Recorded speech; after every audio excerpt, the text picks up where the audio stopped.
শুভেচ্ছা সকলকে। আমরা পাঠ করছিলাম আহমদ ছফার লেখা বাঙালি মুসলমানের মন বই থেকে। আজকের প্রবন্ধ রবীন্দ্রনাথের সংস্কৃতি সাধনা।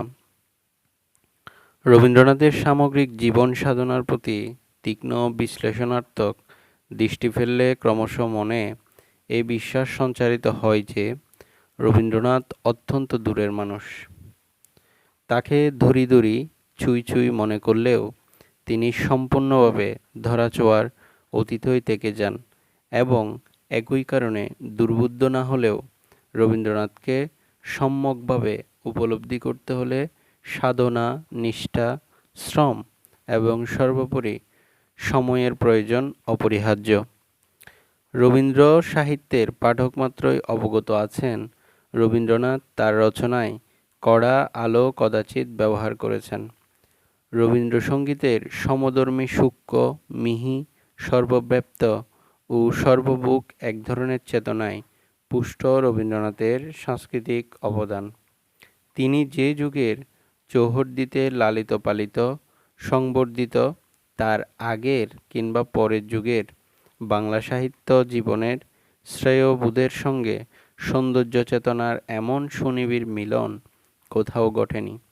এ অসম্ভব একমাত্র রবীন্দ্রনাথের সাধনাতেই সম্ভব হয়েছে। তাই রবীন্দ্রনাথের প্রধান গুণ, আবার পক্ষান্তরে দুর্বলতাও বটে। এই শ্রেয়বোধের সঙ্গে সৌন্দর্য চেতনার সহজ স্বাভাবিক মিলন রবীন্দ্র সাহিত্যের শ্রেষ্ঠ বৈশিষ্ট্য। তা তাকে দেশকালের গণ্ডি ছাড়িয়ে সর্বলোকের, সর্বযুগের, সর্বদেশের আপনার্জন করে তুলেছে। যেমন তেমনি অন্যদিকে শিল্পের এই অতি গভীর প্রতীতি, অতি প্রসারিত জীবন দৃষ্টি তার শিল্পকর্মের অনন্যতা কতকাংশে খর্ব করেছে। জীবনের সরু মোটা বঙ্কিম তির্যক অনেকগুলো স্বাভাবিক জিজ্ঞাসা রবীন্দ্র মানস মথিত করেনি। সেজন্যে তার মানসিকতার বিকাশ ঘটেছে অনেকটা ঋতু বৈচিত্র্যের মতো স্বাভাবিক নিয়মে। দু একটা বিস্ফোরণ ছাড়া রবীন্দ্র মানসে কোনো বিপ্লব কিংবা ব্যাপক পরিবর্তন নেই। উদ্ভিদের সহনশীলতায় তিনি ক্রমাগত আলোর পানে এগিয়ে গেছেন। নদীর একনিষ্ঠ স্রোতের মতো একটি স্থির লক্ষ্যের পানে আমৃত্যু দেহে চলেছে রবীন্দ্রনাথের চেতনা। এই অন্তঃসলীলা ধারাস্রোতের সঙ্গে আরও নানা ধারার মিলন এর গতি দিয়েছে বেগ, কখনো বা এসেছে বন্যা। জলকুল ছাপিয়ে গেছে, প্লাবিত হয়েছে সমগ্র বাংলাদেশ, বিশ্বেও লেগেছে দোলা। কিন্তু মূলধারাটি কোথাও রুদ্ধ কিংবা সুন্দরভাবে অন্তরের সত্য বোধটি কবিতা আকারে তার মুখ থেকে একটি আলো লাগা শিশির বিন্দুর মতো ঝরে পড়েছে। আজীবন সুন্দরের সঙ্গে সত্যের সম্বন্ধ প্রতিষ্ঠার দুর্মর প্রচেষ্টারই তো নাম রবীন্দ্রনাথ। এ বিষয়ে তার ঐক্রান্তিকতা ধর্মপ্রচারকের চাইতে কোন অংশে কম ছিল না। অত্যন্ত সুকুমার, সংবেদনশীল, স্পর্শকাতর, শ্রদ্ধার ভারে আনত একখানা মন নিয়ে তিনি যেন প্রচারকের ভূমিকায় নেমেছিলেন। কিন্তু প্রচারকের লেবাস তিনি কখনো অঙ্গে ধারণ করেননি। হৃদয়ের সত্য উপলব্ধি প্রকাশের জন্য কবিতা লিখেছেন। কবিতা লিখে তার মনে হয়েছে যা বলতে চেয়েছেন কিছুই বলা হয়নি। গল্পে লিখেছেন তাই, তারপরেও মনে হয়েছে কালির অক্ষরে প্রাণের সুবর্ণ তরঙ্গমালা যেমনভাবেই উচিত তেমনভাবেই বেঁধে রাখতে পারেনি। তারপরেও লিখেছেন নাটক, হয়তো প্রবন্ধ। এতগুলো মাধ্যমে নিজেকে বিলিয়ে দেওয়ার পরেও তৃপ্তি আসেনি। শ্রাবণ নিতে হয়েছে সঙ্গীতের। দ্রাক্ষাকুঞ্জের মর্মরিত বিভাগী হাওয়ায় সমস্ত অন্তর পান মেলে ধরেও মনে হয়েছে অস্তিত্বের গোপন অন্তপুরে আরও সৃষ্টির বীজ বুনি রয়ে গেল। অস্তিত্বের গভীরে যেখানে চাপ চাপ আধারের নিশুতি, যেখানে মানুষ নিজের অজান্তে আদিমতার ছাপ বয়ে বেড়ায়, সেখানেও পৌঁছেছে সৌন্দর্যের গন্ধহীন চামেলীয় লাবণ্য বিলাসের আহ্বান। সত্যের শুভ্র রূপে ললায়িত জলের মতো গন্ধহীন মত চেতনার গভীর স্তরকেও করেছে রঞ্জিত। সেজন্য তিনি শুধু অলঙ্কার আর আলোর প্রতিমা নির্মাণ করে সন্তুষ্ট থাকতে পারেননি। রং, রেখা আর তুলির সাহায্যে আপন হৃদয়ের প্রতিরূপ নির্মাণের জন্য তাকে আসতে হয়েছিল চিত্রকলার বর্ণিল জগতে। অতীন্দ্রিয় সৌন্দর্যের শিকা এবং সবল কাণ্ডজ্ঞানের অঙ্কুর তার মধ্যে অতি শৈশবে জেগেছিল। বয়স বাড়ার সঙ্গে সঙ্গে সে দুটি ভূত ঘনিষ্ঠ হতে ঘনিষ্ঠতর হয়ে সোনার সঙ্গে সোহাগার মতো মিশে গেছে। জোড়াসাঁকোর ঠাকুর পরিবার, পিতা মহর্ষি দেবেন্দ্রনাথ ঠাকুর এবং রাজা রামমোহন রায় প্রচারিত ব্রাহ্মধর্মে মহর্ষির আন্তরিক অনুরক্তির কথা স্মরণে না রেখে রবীন্দ্র সাহিত্যের আলোচনা করলে তা একপেশে হতে বাধ্য। কবির অগ্রজ সত্যেন্দ্রনাথ ঠাকুর আত্মজীবনীতে লিখেছেন, হে ধ্রুব সত্য সনাতন, কাল সহকারে কত বিষয়ের কত প্রকারে পরিবর্তন হইতেছে, কিন্তু তোমার কারুণ্য স্বরূপের কদাচ পরিবর্তন নাই। নদীর প্রবাহ পরিবর্তিত হইতেছে, রাজ্যও রাজা বিনষ্ট হইতেছে, মাস ও পক্ষের অতীত হইতেছে, শীত ও বসন্ত গমনাগমন করিতেছে, বাল্য ও যৌবন তড়িৎ সমান তিরোহিত হইতেছে, কাল ও মৃত্যু নিরন্তর ক্রীড়া করিয়া সচরাচর শাসন করিতেছে, কিন্তু কিন্তু তোমার কারুণ্য স্বরূপের কোনো পরিবর্তন নাই। বাল্যকালে রবীন্দ্রনাথেরা প্রার্থনায় এই মন্ত্র উচ্চারণ করতেন। কবি পিতা দেবেন্দ্রনাথ ঠাকুর কঠোর এই উপাসনার মন্ত্রকেই দৈনন্দিন জীবনচর্চার একমাত্র নিয়ামক হিসেবে কঠিন আত্মবিশ্বাসে গ্রহণ করেছিলেন। ফার্সি সাহিত্যের রসিক পাঠক দেবেন্দ্রনাথ ঠাকুর রাজা রামমোহন রায়ের প্রচারিত ব্রাহ্মধর্মকে বেদ কিংবা বেদান্তের উপর প্রতিষ্ঠা করতে আপ্রাণ চেষ্টা করে বিফল হয়ে মানুষের হৃদয় মন্দিরে প্রতিষ্ঠা দিয়েছিলেন। ব্রাহ্মধর্মকে হৃদয়ে ধারণ করার উপযোগী নির্ভর করার তার ত্যাগ তিতিক্ষা তাকে পরবর্তী সময়ে মহর্ষিতে রূপান্তরিত করেছিল।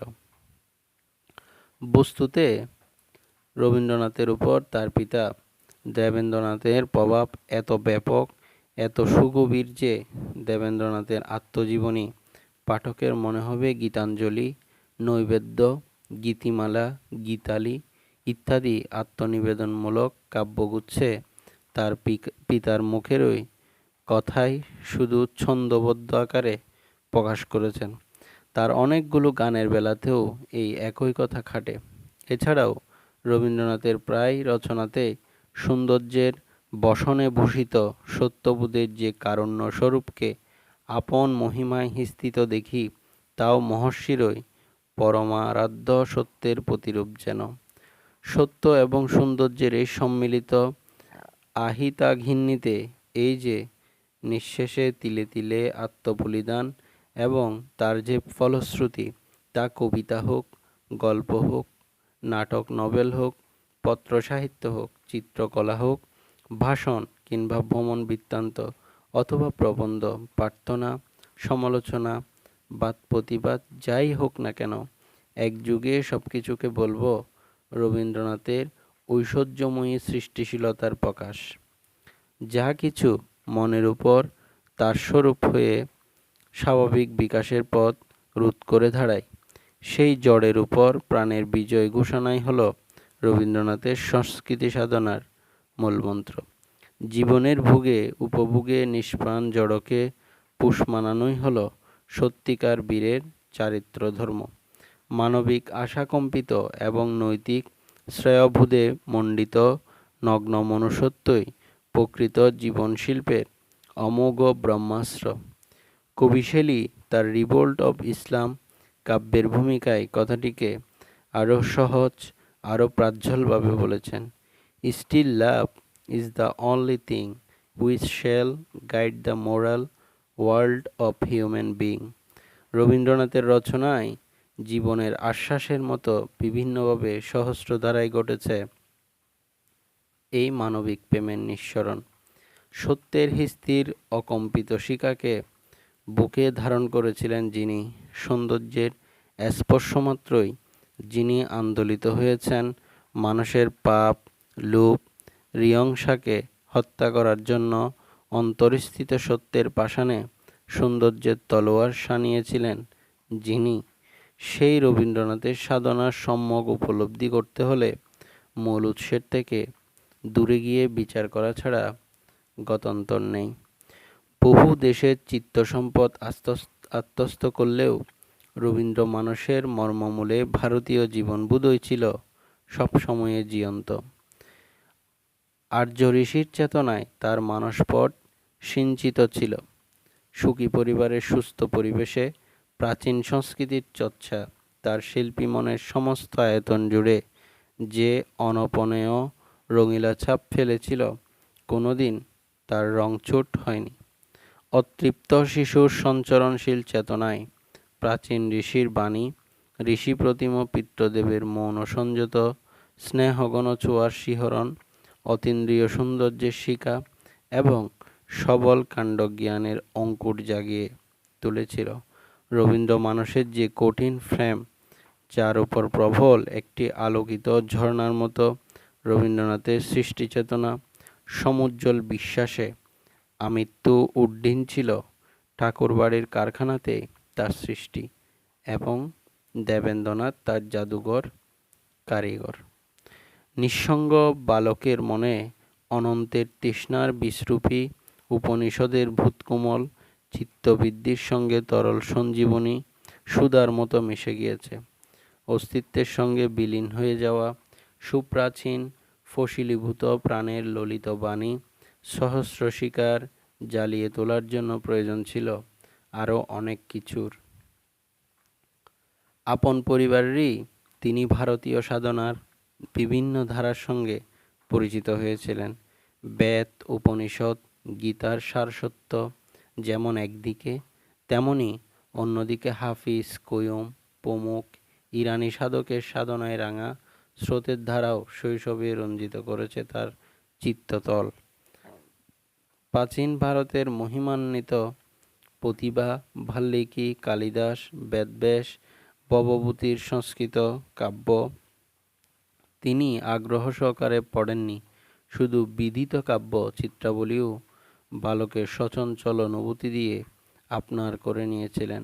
হাজার বছরের তমসা বিদীর্ণ করে রবীন্দ্রনাথের কল্পনা প্রাচীন ভারতের দেবদেউল, তুষারমণ্ডিত শৈলশিখর, বেত্রবতী, শিপ্রা, শ্রাবন্তী, উজ্জয়িনী, প্রশান্ত তপোবন, সুকুমার, ঋষিকুমার, নিবিড় অরণ্যানী, মহানুভব রাজন্যবর্গ সকলকে চিনে নিয়েছিল। সে যে কত গভীর চেনা, কত নিবিড় আত্মীয়তা, রবীন্দ্র সাহিত্যের পাঠক তার মর্ম উপলব্ধি করতে পারবেন। শুধু সংস্কৃত কেন, প্রাচীন মধ্যযুগের বাংলা সাহিত্যের প্রাণপ্রবাহের স্পন্দন তার চেতনায় এক অপরূপভাবে তরঙ্গায়িত হয়েছে। বাণসিংহ ঠাকুরের পদাবলিতে মেলে তার কিঞ্চিৎ পরিচয়। ঊনবিংশ শতাব্দীর ইউরোপীয় সংস্কৃতির অভিঘাতে রামমোহন মনীষায় আশ্রয়ে বাংলা সাহিত্যের যে নব অঙ্কুরোদ্গম, বিদ্যাসাগর, মধুসূদন, বঙ্কিম, বিহারীলাল প্রমুখ সাহিত্য সাধকের সঞ্চারিত প্রাণবেগে যার সমৃদ্ধি একটু একটু করে প্রায় তার সবটুকু মর্মমধু আত্মসাৎ করেছিলেন। সুদক্ষ অস্ত্র চিকিৎসকের মতো তার জীর্ণ অংশ কেটে ফেলে পূর্বসূরি সাহিত্য সাধকের প্রাণকথা সূর্যশিখার উপকরণস্বরূপ সঞ্চয় করেছিলেন। এতে শেষ নয়। পূর্বপুরুষের জীবন সংগ্রাম, রাষ্ট্র বিপ্লব, প্রাকৃতিক দুর্যোগ অথবা নিরুপদ্রব শান্ত স্নিগ্ধ জীবনে কেঁপে ওঠা প্রাণের রসময় প্রবাহ, যা উত্তর পুরুষের মুখে মুখে বাড়ির পাশের ছোট নদীটির মতো তীর তীরানো ধারায় বয়ে গেছে, সমগ্র বাংলাদেশের যে লোকায়ত সংস্কৃতিকেও তিনি কুল দিয়েছিলেন, হজম করেছিলেন তার মর্মমধু। রবীন্দ্র সাহিত্যে রামায়ণের ব্যাপকতা, মহাভারতের গাম্ভীর্য, কালিদাসের উপমা অলঙ্কার, বৈষ্ণব কবির ললিত গানের বাণী, ইরানের রসিক্ত প্রাণের প্যালবতা, লোকসংস্কৃতির সাদামাটা চেতনা, ভারতচন্দ্রের নৈপুণ্যতা এবং অগ্রজ কবিদের কোনো কোনো পঙ্ক্তি, কোনো পদ, কোনো শব্দের অভিহিত অথবা ঈষৎ ভিন্ন প্রয়োগ দেখে বুঝে যায় তিনি স্বদেশের অতীতের মানস ফসল কি গভীর আন্তরিকতায় বুকে তুলে নিয়েছিলেন, কি মমতায় অন্তরের সহস্র ব্যগ্র বাহু মেলে দেশের ঐতিহ্যকে আলিঙ্গন করে নিয়েছিলেন। ইউরোপ প্রবাসকালে অল্পবয়স্ক বালক কি প্রচণ্ড অনুসন্ধিৎসা নিয়েই ইউরোপকে দেখেছিলেন, মনে ইউরোপ কি তীক্ষ্ণ প্রতিক্রিয়ারই সৃষ্টি করেছিলেন। ইউরোপীয় প্রবাসীর পত্রে আমরা এমন একজন তরুণকে দেখি যার দৃষ্টি কড়া আলোকের বহ্নুৎসবের তলায় নিশ্ছিদ্র নিরন্ধ্র ঘনায়মান অন্ধকারকে স্পর্শ করেছে। এমন একটি অনুরণ আমাদের কানে এসে বাজে, যে মন হাসির ফোয়ারার অন্তরালবর্তী কীটদষ্ট মনের ভাজে ভাজে থমকে থাকা করুণ ক্রন্দনের সন্ধানে পেয়েছে। ইউরোপের অহমিকা তাকে আহত করেছে, কিন্তু গরিমাও মুগ্ধ করেছে। শেক্সপিয়রের মানবোপলব্ধি, মিল্টনের কল্পসাতার, শেলির মুক্ত প্রমিথিউস, বাইরনের উদ্দামতা, কিটসের তন্ময়তা, ব্রাউনিংয়ের আত্মোপলব্ধি, গেটের মানবীয়তা, রাস্কিনের প্রগাঢ়তা, টলস্টয়ের ব্যাপ্তি এবং ফরাসি সাহিত্যিকদের বাক্-বৈদগ্ধ্য তাকে স্বাভাবিকভাবেই আকর্ষণ করেছে। তাছাড়া আরও নানা প্রাণের স্পর্শ প্রাণে এসে অবশ্যই লেগেছে। তবে তিনি ইউরোপীয় মধ্যযুগের সাধকদের মধ্যেই সহমর্মিতা খুঁজে পেয়েছিলেন সবচেয়ে বেশি। রেনেসাঁ প্রভাবিত পশ্চিম ইউরোপের চিন্তন এবং মনন পদ্ধতিকে সম্পূর্ণভাবে না হলেও আংশিক গ্রহণ করেছিলেন। ইউরোপের ব্যক্তি স্বাতন্ত্র্যবোধ, যুক্তিপ্রেম, নরনারীর সমানাধিকার তার উপর যে প্রভাব বিস্তার করেছিল, তার ফলেই তিনি সামন্ততন্ত্রের খোলস ভেঙে ব্যক্তিচিন্তার মুক্তি ঘোষণা করেছিলেন। পরবর্তীকালে এই রেনেসাঁ চেতনার সঙ্গে ভারতবোধের সমন্বয়ে রবীন্দ্রনাথের পূর্ণাঙ্গ মনুষ্যত্বের আদর্শ সমুজ্জ্বলভাবে দল মেলেছে। সদা জাগ্রত মন নিয়ে পঞ্চেন্দ্রিয়ের সাহায্যে যিনি বিশ্ব সংস্কৃতির মধুভাণ্ডার থেকে এত বেশি গ্রহণ করেছিলেন, তার দানের পরিমাণও যে সেখানে বিপুল হবে তাতে অবাক হওয়ার কী বা আছে। ইতিহাসের এক যুগসন্ধিকালে রবীন্দ্রনাথের জন্ম, সাম্রাজ্যবাদের প্রসার এবং তার ফলে শক্তিশালী সাম্রাজ্যবাদী দেশসমূহের মধ্যে মরণপণ সংগ্রাম, পরাধীন দেশসমূহের স্বাধীনতার সংগ্রাম এবং তদুপরি পরপর দুটি রক্তক্ষয়ী বিশ্বযুদ্ধের মধ্যে প্রবলের ক্ষোভ প্রতিহিংসাকে তিনি জ্বলন্তভাবে দেখতে পেয়েছেন। পরাধীন ভারতের বঞ্চিতের চিত্তক্ষোভ তার বুকে অতি শৈশবে বেজেছিল। তারপর যতই বয়স বেড়েছে, দেশপ্রেম মনে আরও প্রগাঢ়ভাবে ঘনীভূত হয়েছে। রবীন্দ্রনাথের দেশপ্রেম নিকষিত হেম যেন দেশের প্রতি অন্ধ হয়ে সত্তার আলোময় স্বরূপ দিয়ে দেশের মাটিকে এমনভাবে কেউ ভালোবেসেছেন কিনা আমার জানা নেই। যাদের শতাব্দীব্যাপী দুঃখ দুর্দশা তিনি চোখে দেখেছেন, কানে শুনেছেন, ইতিহাসে পাঠ করেছেন, তাদেরকে হিংসার দিকে নয়, ঘৃণার দিকে নয়, শান্তির ললিত উদার দিগন্তের প্রাণে আপন বাণীর মন্ত্রশক্তিতে আকর্ষণ করার সে কি অনিন্দ প্রচেষ্টা। আপন দেশের হতভাগ্যের সঙ্গে তুলনা করে বিশ্বের হতভাগ্য দেশসমূহকে ভালোবেসেছেন। ফেসিবাদ বিরোধী ভূমিকায় অবতীর্ণ হয়েছেন, নাইট খেতাব পরিত্যাগ করেছেন, শান্তিনিকেতন আশ্রম প্রতিষ্ঠা করেছেন এবং আরও কত গঠনমূলক কাজে আত্মনিয়োগ করেছেন। বিচিত্র কর্মধারার মধ্যে সর্বপ্রকারের আত্মশ্লাঘা জলাঞ্জলি দিয়ে সর্বাঙ্গীন মনুষ্যত্বের প্রতীক হিসেবে ফুটে উঠেছিলেন। সেজন্য দেখি বৃদ্ধ বয়সের জড়তাকে উপেক্ষা করেও ভ্রাত্য জাতহারা রবীন্দ্রনাথ সর্বহারাদের রাষ্ট্র সোভিয়েত দেশ দর্শন করতে এসেছেন। রবীন্দ্রনাথ বলেছেন, ভাষা নদীর স্রোতের মতো, কেউ তাতে নিজের নাম লিখে রাখতে পারে না, কিন্তু তিনি বাংলা ভাষায় নিজের নাম লিখে রেখেছেন। ভাষার মতো সংস্কৃতিকেও দেশসীমা কালসীমার মধ্যে বেঁধে রাখতে পারে না। অদল বদল রূপান্তরের মাধ্যমে ধাবমান হরিণীর মতো দেশ দেশান্তরে ঘুরে বেড়ায়। কালের বিবর্তনে জীর্ণ অংশ ঝরে যায়, নতুন প্রাণের স্পন্দনে নবাঙ্কুর গজায়। রবীন্দ্রনাথ অতীত বর্তমানের বিশ্ব সংস্কৃতির স্রোতে অবগাহন করে তার প্রাণের শিকা থেকে পরিশ্রুতভাবে প্রকাশ করেছেন। আপন বাণীর মতো করে জীবন রচনা করেছেন। বিশ্ববিভাসী প্রাণের উদার আকুতি কর্মের পাষাণ গলা স্রোতে ভাষায়িত করেছেন। আমাদের আনন্দ, আমাদের গৌরব, রবীন্দ্রনাথ বাংলা ভাষাকে মানুষের উপযোগী ভাষা হিসেবে রূপায়িত করেছেন। রবীন্দ্রনাথের কাছে আমরা মানুষ হওয়ার প্রেরণা পাই। রবীন্দ্রনাথের নাম মনে এলেই কিশোর কবি সুকান্তের সে কয়টি পংক্তি বারবার মনে পড়ে যায়। এখনো প্রাণের স্তরে স্তরে তোমার দানের মাটি সোনার ফসল তুলে ধরে। আহমদ ছফা, বাঙালি মুসলমানের মন।